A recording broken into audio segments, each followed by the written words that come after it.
So, have you ever walked into a new job and just felt it? That invisible energy that tells you exactly how things work? Well, that's what we're talking about today. We're going to pull back the curtain on the hidden architecture of the workplace, the stuff that really makes a company succeed or fail. Let's dive in. You've probably heard this one before, right? It's a killer line from the legendary business thinker Peter Drucker. And what he meant was, you can have the most brilliant, data-driven, world-changing strategy on paper, but if your company's culture isn't on board, that strategy is toast. Exactly. What does that really mean for you on a Monday morning? How can something as kind of fuzzy as culture just completely overpower a detailed business plan? Well, stick around because we're going to break that down completely.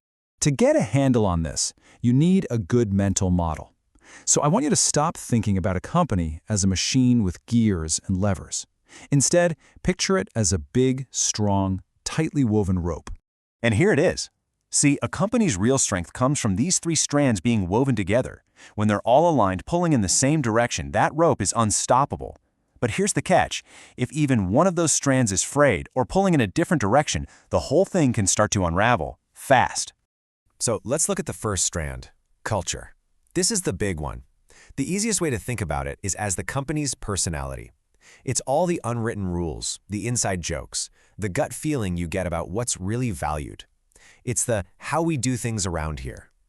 Okay, so if culture is the personality, then the second strand, structure, is the skeleton. It's the formal blueprint of the company. You know, the org chart. It tells you who reports to who's in charge of what. It gives the whole organization its shape. And the third strand, that's HR practices. Think of this as the nervous system connecting the personality and the skeleton. It's everything to do with people. Who you hire, who you fire, what you reward, who gets promoted. These practices are what make the culture and structure real day in and day out. Now, of those three, culture is usually the most powerful and also the hardest to actually see. So we're going to zoom in on that one because honestly, understanding a company's culture is the secret to figuring out if you're actually going to be happy there. So how do you measure something that feels so intangible? Well, with this is the Competing Values Framework, and it's brilliant. It basically maps any company's culture onto two simple spectrums. First, horizontally, is the company focused inward on its people or outward on the marketplace? And vertically, does it value flexibility in taking risks or stability and control? When you cross those axes, you get four types of culture. Up in the top left, you've got the clan culture. This is your classic, we're a family here kind of place. It's all about collaboration, teamwork, and making sure employees are happy. Success isn't just about the bottom line, it's about morale. Then, in the top right, you have the adhocracy culture. Think of a classic tech startup. It's all about risk-taking, innovation, and being super agile. The goal here is to invent the future, create new things, and be the first to market, even if it's messy. Now, down in the bottom right, things get intense. This is the market culture. It's laser-focused on the competition, on market share, and on profits. This is a hard-charging, results-driven environment where winning is everything. And finally, in the bottom left, we have the hierarchy culture. This is your traditional bureaucracy. Think big government agencies or massive corporations. Here, success is all about stability, efficiency, and having smooth, predictable processes that work every single time. So once you know a company's personality, its culture, you have to look at its skeleton. That's our second strand, structure. And the key is, the blueprint has to match the personality. You just can't have a risk-taking, innovative culture trying to survive inside a rigid top-down structure. It'll just fall apart. They have to be in sync. And those blueprints, those structures, can look completely different. I mean, look at this.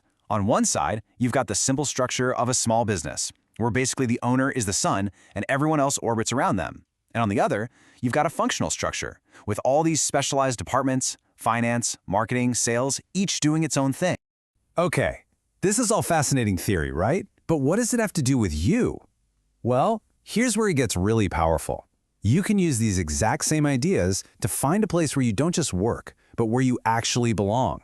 And that brings us to this huge concept, person-organization fit, or PO fit. This isn't about whether you have the skills for a job. It's way deeper. It's about whether your personality, your core values, actually match the culture of the company. This, right here, is the secret sauce to job satisfaction. And trust me, it matters a lot.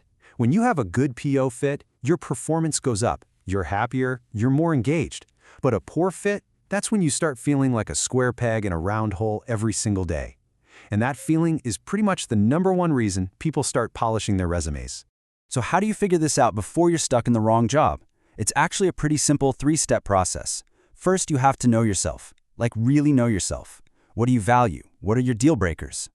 Second, become a culture detective. Read reviews, talk to people, ask really smart questions in the interview. And third, just compare your list to what you found. Does it line up? Because here's the bottom line. The goal isn't just to find a job that will tolerate you.